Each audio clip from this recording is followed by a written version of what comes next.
and welcome to Spark L&D podcast. I'm Inna Olimskaya, and this series is for L&D professionals who want to grow their impact and for business leaders how L&D can drive performance. Each episode shares practical tools and insights that will help you to spark L&D with confidence.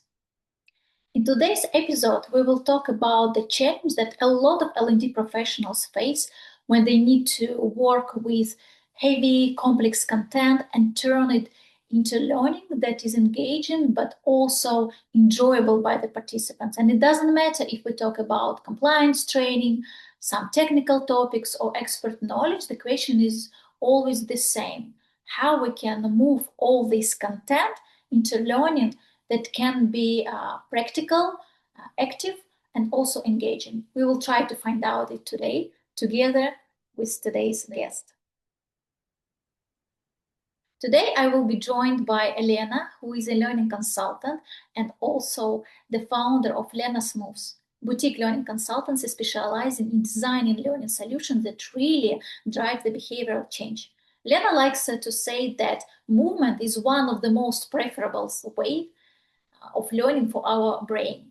And this idea also shapes the way how she approaches the learning, creating the solutions that really allow participants to connect with them, but also apply at their everyday activities. Lena works across different organizations and industries, building such learning experience. She is also, by the way, the author of the book Non-Boring Learning, and I hope that today we will hear a lot of practical tips from the book, but also from the Lena, who is joining us just in a second. Well, now, hi and welcome, Lena. Very happy to see you here today, and thanks for dialing from Tilburg. Am I right? Yeah, indeed, from the south of the Netherlands. To the north. It's very sunny in Amsterdam today, and I don't feel like I live in North Holland. It's actually a very good day today. Right, same here. It's a blessing to be part of this spring view. Yeah. Lena, before we jump into today's topic, maybe you can share a bit what kind of learning projects or learning initiatives do you and your team are working on, so our listeners can know you a bit better and also understand your background. Well, that's a nice question. Yeah, we can certainly start with that. Yeah, so we offer two different types of services, so there are different projects that we are busy with. One is all around where is the business need and what kind of learning projects could support this business need. So it could be very technical things, could be onboarding, compliance, commercial support, and we create very, very specific programs, training courses, workshops to translate these business needs into behaviors. And the other piece is all around leadership and how can we lead workshops, how can we support leaders in their development, in their growth, and we work mostly with executive teams, so how we can also create the alignment that they need, give them insight in the way that they lead and they support their teams. Well, it's quite a broad scope. That's why you're called Learning Boutique Consultancy. Yes, indeed, because now we have 8 team members across Europe and New York. So everybody comes with their expertise, and that's the most important thing. You mentioned that one of the parts of your learning projects is linked with helping organizations and also teams to transform knowledge or like this heavy content into the learning journey or solution that can be actually enjoyable and understandable for the participants. And it doesn't matter if we talk about compliance training or it's expert knowledge or some technical topics. The question is always the same: how we can turn all this complexity into something that learners can understand and also apply. From your perspective, what does it make particularly difficult to transform that type of content into engaging learning? Because it's not very easy. No, it's not easy. And I think what makes it very interesting to look at it is that we have a certain way, a certain lens of looking into this process. And what typically within L&D we do is that we are tasked with something, somebody gives us certain amount of information, and then they suggest that we should go ahead and create a training that's engaging. And that's not the way that things work. Because if when that's the case, then we are the ones who are thinking, okay, what should I leave? What should I keep in? How should it work? And then unfortunately, there is a lot of headspace going into that instead of having an actual impactful learning experience. And we end up with having a lot of slides still. And then we are forced kind of to put energizers, icebreakers to lift the energy instead of creating a really good experience for the participants. So I would say, yeah, we if we start changing the way that we look into it, that brings a very different result afterwards. Yeah. And I can relate to what you shared. Indeed, quite often we L&D professionals have to work with different subject matter experts, and they are the one who shares content. Sometimes we are also act as subject matter expert. It depends on our background, but in quite a lot of situations, we need to collaborate with them. And then when you start the first interactions with SMEs, subject matter experts, you hear, we need to put into this training everything, and then you end up with I don't know how many slides, like 500 slides, and that should be turned into e-learning courses. Or another situation, and I faced it some years ago, when for instance I was tasked, but I believe that other L&D also experienced something like that. You have 4 hours training, you need to solve 3 different issues, or you need to focus on developing 3 different skills, but how to put everything together if you have this limited amount of time and hours? That's a question. Yeah, it's indeed. And here I would say it's very important to think with the mindset that we're not going to solve everything at once. Because we in L&D, I think we have this idea that, oh, okay, this is big, it's important, let's try to do everything together. It doesn't work. So think of it as a first attempt to support this behavioral shift and start from what's the most important. And when we do that, and people start changing their behavior and they start seeing the big impact that this has on the personal level, on the organizational level, on the team's level, then they are, of course, also more open to receiving more, going through more training, or even learning by themselves, because we plant the seed. Yeah.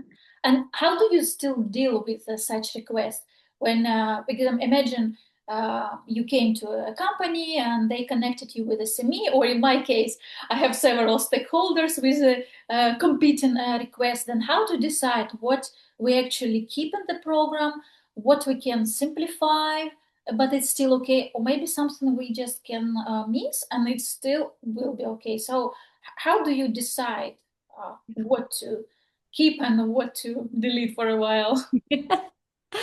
So there we go usually into a scoping session to understand exactly to take the pressure or the focus from the content itself and help also the senior stakeholders to take a step or a couple of steps back and Mhm. think, okay, why is this important? Who initiated this? Who is going to be the team or the stakeholders that are going to sponsor this? Why is it important for them? What are the consequences of not doing that? And when we have this mapped out, then we look into what happens now. What Mhm. is currently the behavior that we don't want to see? That what is happening in the production floor? What do people do? How do they think? So when we have also a good insight of that, we work towards who are those people. Let's get closer to these learner personas, as you know from customer place, like customer personas in learning with the learner personas. So how do we get closer to them? What matters to them? Where are they in their development? And from then onwards, see, okay, how can we bridge the gaps and what good looks like and what could be realistically done in the time slots that we have if it's already a framed program. And sometimes it's not. So we already know that we Mm. start with a pilot and then we're going to expand, but we need to figure out what's the direction and what will stick and what will not stick in order to improve. So really taking a very consulting approach to start from what matters to go towards the needs from the needs of the business, the needs of the people, the behaviors that you see, learner personas, and looking at the gaps, because then you have a very clear overview of what needs to change afterwards.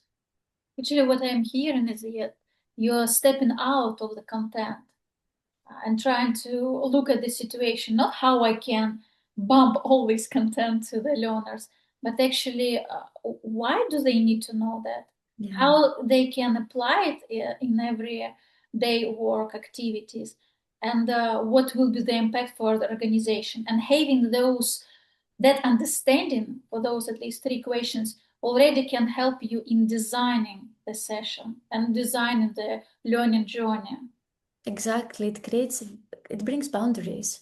And boundaries bring opportunities, of course, and freedom, because otherwise we are lost. So set boundaries, and then you can really know in which direction you want to go. And then, of course, from our perspective, because we are the ones into knowing and introducing how people learn, then we work a little bit more so into chunking down and saying, okay, if we want to see a different behavior, we also want to see, okay, what kind of knowledge, what kind of skills, and what kind of attitudes people need to have after this training. So then we make it even more concrete, but we take the stakeholders with us. I find it very, very important. Today in the morning, we had interviews for a leadership program with one of the stakeholders and my team. And we were asking like specific questions to understand where these leaders are, but also what kind of support these people need right now and what do they have already from the organizational perspective. So I really appreciated that Angela from my team was asking, so what kind of support do you already give there? Because then you can see how can we help them bridge this gap, keeping in consideration and in mind what is already coming from within the organization. I find Yeah, it very that's very important. important. Yeah, the holistic view to it. Yeah. Not to jump into designing something new, but actually check what is already Yeah. exists and what can be maybe reused or maybe simply modified a bit. Yeah. Yeah, I saw the situations many, many times when teams jumped into designing something new, but we already had quite good solutions. Why not to reuse them or to give like new uh, Shape. energy to something that already was somehow in usage and showed good results. Like 100%. And in this way, of course, we protect our time and our energy and the resources that go to something. But we take in consideration the learner who should anyhow be in the heart of our programs. I remember there was a project around compliance and following specific good manufacturing procedures around gowning. So Mhm. gowning is the clothes that you need to put on in order to enter the plant. And there was a need of retraining people into that. And we were thinking how to do that. So we looked and we said that, okay, but people have already received gowning training. So the idea of the SME was to go and do the same training again. And they already had the knowledge, kind of. And they already had the knowledge. And I was thinking, this really won't play well, but there was no time for me to work on this. So we said, okay, do it with one team and then we see with the rest. And the feedback that we got from this one team was like, it was patronizing. They don't respect our time. They don't understand what we do and what we need, which makes total sense because it's not that there was not a knowledge gap. There was a behavioral gap. So it was way, way more, yeah, it was way bigger than what they thought it was. So there's always a need to see, okay, what do people know and how can we support with where the gap is exactly. Yeah, that's good to look at the situation from different aspects. And I also like that you trying to understand where is the gap, knowledge, skills, or maybe behavior or attitude, because it's very important to differentiate those things as the objectives for the learning will be also different. Okay, Lena, let's move slightly to a different direction. Okay. It sounds like you have a framework or like ways of working that helps you to start a learning journey design, then move into this design and then execution. But let's travel a bit back Okay. to many years ago, maybe, when Lena just started doing learning design. And if you tell me that everything was smooth without any challenges and mistakes, I would question it. So maybe you can share something in the beginning of your professional journey, also linked with our today's topic, when design didn't go as it planned, or maybe something happened that was not anticipated because of design thinking. or you thought that design will be engaging, but something then happened that went absolutely different direction. So maybe you can share such a situation and what you learned from that. Yeah, that's a good one. I think I will share something that tackles all your boxes. So because if I realized later on that if the process is not clear from my end in the way that I approach the whole meetings with the stakeholders, the design, and then also the delivery itself, that doesn't bring the quality that I want to bring. So what I used to do, because when I started working, properly working, I mean, after I finished my studies, and my studies were in adult education, so I have a master's degree in that. So all these were very, very well captured in my mind, and I worked for a couple of years in the nonprofit sector, where we had different different groups of people coming, but we were never, they didn't have a common mission or common vision. So it's different when you work within a company. So I learned how somehow to make things engaging while there is a very diverse group. But then when I started working with corporates, I was following my whole procedure, and I started with talking to different stakeholders. And what I saw is that I was really getting very lost. It took me time to realize it because everybody has, of course, all the stakeholders, they have their own priorities and the things that they are top of mind for them. It's different when you talk to the CPO, and it's different when you talk to the CFO, and it's different when you talk to the VP of product. Although all of them have to collaborate in order to do the process that you want them to do in their commercial teams, for example, and see the results.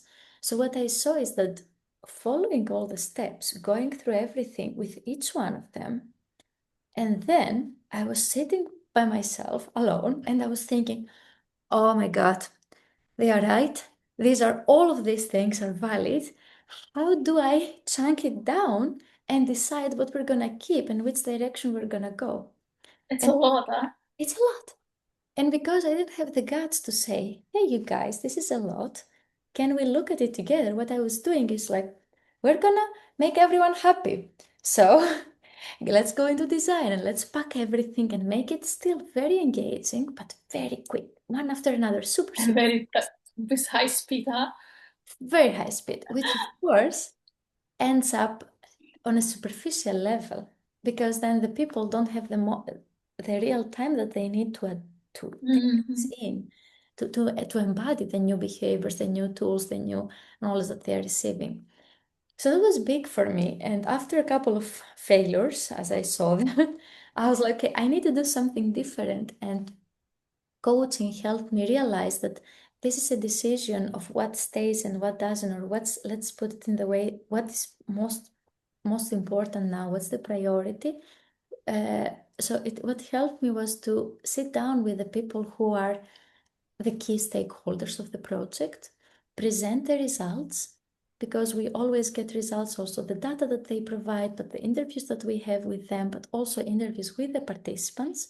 So put everything together and ask them to prioritize, ask them to synthesize with us, ask them to look at them and say, okay, what makes sense to you? Where do we start? And this brought a very big relief in me. And of course, that influenced a lot the design and the engagement afterwards during the facilitation of the program. It's very interesting example, and thank you for sharing it so openly.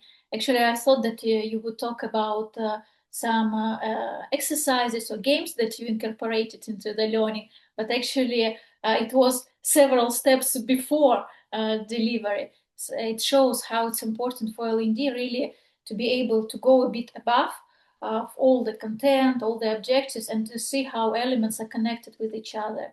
Because if you can build this connection and establish process, then it will end up with a good engaging session in the end also.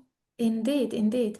And because you mentioned exercises or tools and games, that's something that I'm never concerned about because I believe that it's very important to bring a variety of things in the setting. So if you have one day workshop, like to give an example, I was giving a workshop on leadership for a team of executives.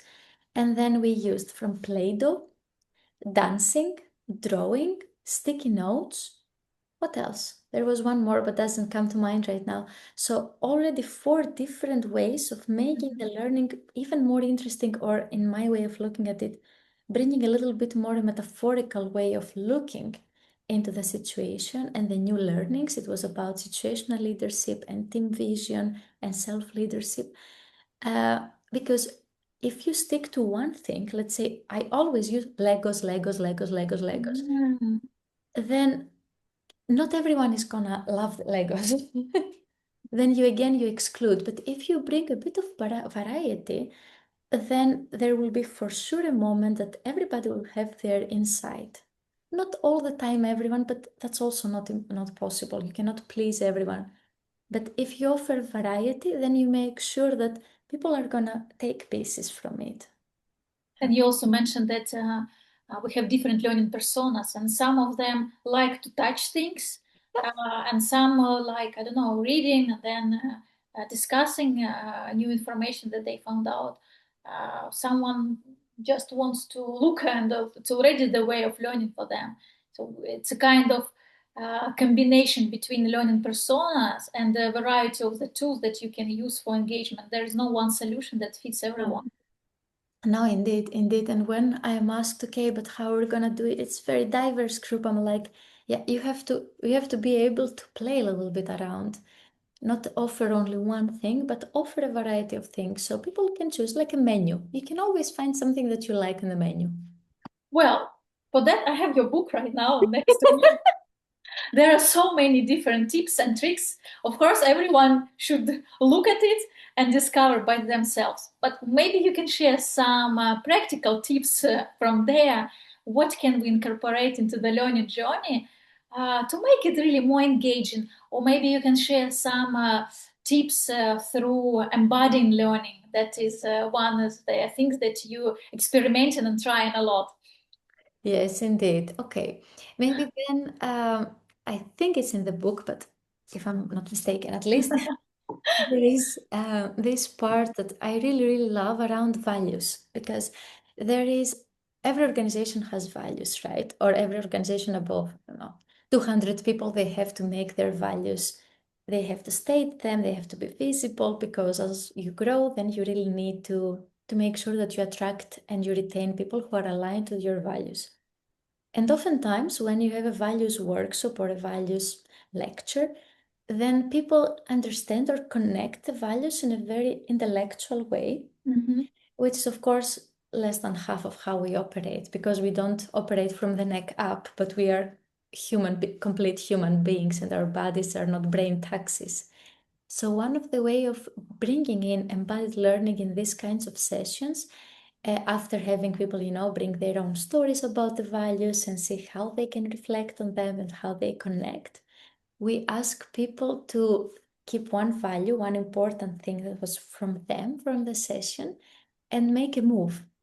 And could be any move that symbolizes this value, this Mhm. being putting the customer first, or being entrepreneur, or being an innovator, sorry, or being very collaborative with you in your team. So it could be anything that connects with you, and then they make a move, and then they do that. We put some music, and they do it while they move in the space, and the rest of the people, they also do it, and at some point, they stop and they try to guess what is the other person's value. And in this way, you see that things really they become embodied. At the moment that you move with your value, that's very powerful movement, of course. But the moment that you allow yourself to show to other people, to your colleagues, okay, what's valuable for me, what's valuable for you, it creates at the same time a very beautiful understanding and a team spirit among the team. In this example, it looks like the value went through everyone who joined the training, and then you kind of, as a participant, realized what is more important for you, with what kind of value you are more connected, but then also how you can see values in other participants of this program. So you kind of know yourself better, but also the ones with whom you work every day. Very Indeed, indeed. Yeah. I find this very important because then it helps everyone in different directions, but mostly yourself connect to what's important for you. And of course, I can share another example. Please do. I just wanted to ask about the situation when you are L&D and you work in a factory, for instance, Yeah. or like pharma company, I don't know, healthcare company. There are so many different operational procedures. And let's be honest, it's not the most exciting topic to be turned into engaging learning. So maybe something from that area. Yes, let's do something from that area. So, um, if you talk about manufacturing and pharmaceuticals, and these are very high compliant organizations, and the stakes are also very high. So, you really want your people to be able to act from these compliance and safety and regulations, values and perspectives of work. And what I see usually goes wrong is that when the people go through a workshop, because also they have to, Mhm. they are sitting down and they're being told, okay, it's very important to follow the rules, to follow the procedures, to do the gowning, to put your masks, to put your gloves. So they get bombarded, but they are not met where they are. So I will give an example of onboarding because, and you know it yourself from your work, that especially nowadays it's very difficult to find people who have experience in the pharmaceutical operational, for example, setting or the high stakes manufacturing setting. So you attract and you onboard all kinds of people. You might have a person who used to be a photographer, a former salesperson, a truck driver, you name it. I've seen it all. And then you want these people to make sure that when they go into the shop floor, that they are compliant. And you really want to instill this deep inside them. So with one organization that I worked with, we said, okay, what we're going to do is not give them another lecture, but really have them experience what does it mean to follow an SOP, a standard operational procedure, and what happens when you deviate from that. Mhm. But really to experience it, not just to listen and then forget it. So it was very funny. I worked with the compliance experts there, and they were also very cool people. So we said, okay, we're gonna have a challenge. So everybody, they were split in teams, and everybody had a challenge, and that was to create a peanut butter jelly sandwich. It's very Dutch. Yeah, because that was in the Dutch side of the company. And then you see the subject matter experts every month that they were giving the compliance, they were bringing the breads and the peanut butter and the jelly and everything. And then the people were receiving an SOP and they had, which were different things inside, right? Different tricks. But then they had to create these sandwiches. And what you saw at the end is that nobody had the same product as the other. Everybody had a different sandwich created. And in the beginning, they were laughing and they were like, oh, that's so much fun. Ha, ha, ha. And then slowly, the SME started eliciting information from them and started bringing the perspective of imagine that this sandwich was not a sandwich, but a product, actually a deviated product. And what would the impact be on a child who has eczema and Mhm. receives this deviated cream, for example? So the energy in the room is shifted. Again, I get it. Because people start immediately understanding, hey, that's not funny anymore. If I'm not careful and if I don't follow the procedures to the letter, because that's my role, because if I don't put the temperature exactly to the amount of degrees that is needed, or if I don't move the cells from one place to another in this speed and I do it in a different one, then I can create a deviated product. And that can cost a life. So it's such a different experience. But you see, you start with an activity, you start with something that's sometimes also very light and playful. You engage people, and then you bring the theory or the rule or why is it important. But the people get it for themselves instead of them being spoon fed. And because you were showing the book before, that's something that it's also in the book. There's a whole chapter around coaching and how you should or how you can support your learners learn instead of spoon feeding them with information that they're going to be resistant after the first two spoonfuls. This example sounds not even like a knowledge training or skills training. It's really awareness about the consequences, but that brought in a such way that you don't feel pushed, but it's like another angle of understanding the situation without being pushed into that, but through very deep understanding. Very Indeed, good indeed. example. Thank you, Lena. Thank you. Yeah, it's more about inviting people. That's my way of looking at it.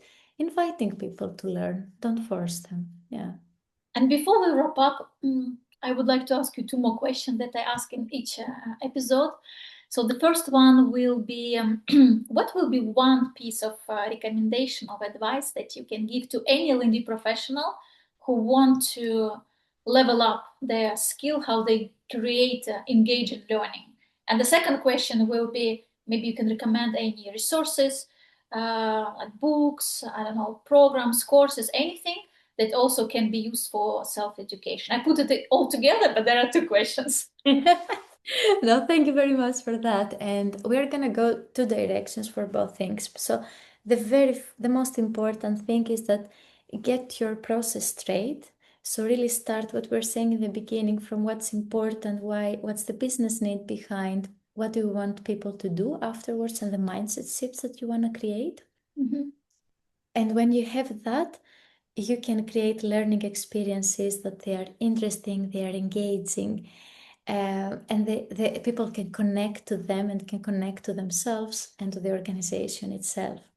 Now, for the first part, if you want to get things straight, I would highly recommend the book Map It from Kathy Moore. It's a very well-known book, and it's quite, yeah, there is a good amount of pages over there. So go through it, read it, and learn how to look at different perspectives and different conversations that will make you a very strong strategic partner to the business. And when it comes to really going into the moment that you can be creative and think how to make things experiential, then of course my book is a very good resource, because then you get a lot of examples, a lot of ideas to get, thank you, your creative wheel spinning. So, and if you can do both, I mean, then you're a Swiss knife for the organization. Thank you, Lena. Well, time actually flies so fast. Yeah, we are almost in the end of this episode. I Wow. will try to summarize what we discussed. As you know me, I like to have concrete actions that can be done after each recording and each episode. So, what I heard during our discussion is that, first of all, start with understanding what is important, not to focus on the content that you need to deliver, but what kind of change you want to bring to the organization, and then design around it the whole learning journey. Second, I would call it cut the elephant into the pieces. Do not try to put everything in one box. And if your elephant is really big, then slice it and then help your participants to go through the pieces and digest. And then third, bring engaging elements that will help to feel the content and experience it in a different way. We touched today some possible example that can be added into learning the design, but there are a lot of other things available. But today Elena shared with us some of them. It's if we can incorporate some of them, it's also will be very interesting. And I actually plan to steal with pride this sandwich exercise.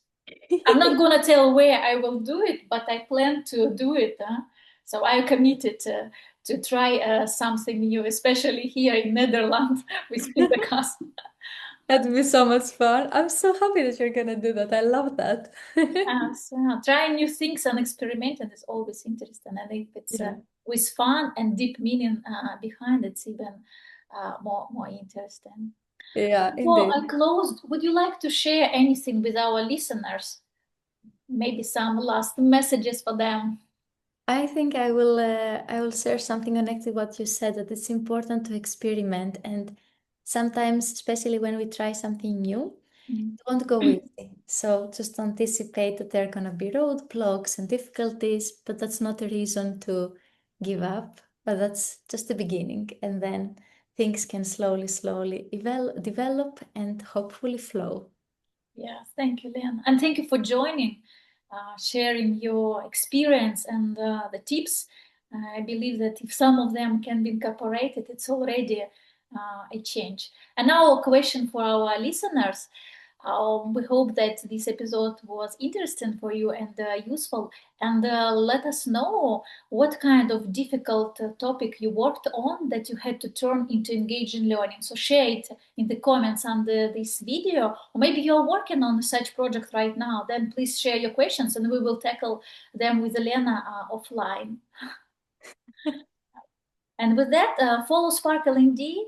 Stay tuned on new conversations, and thanks for watching and listening. I see you in the next one.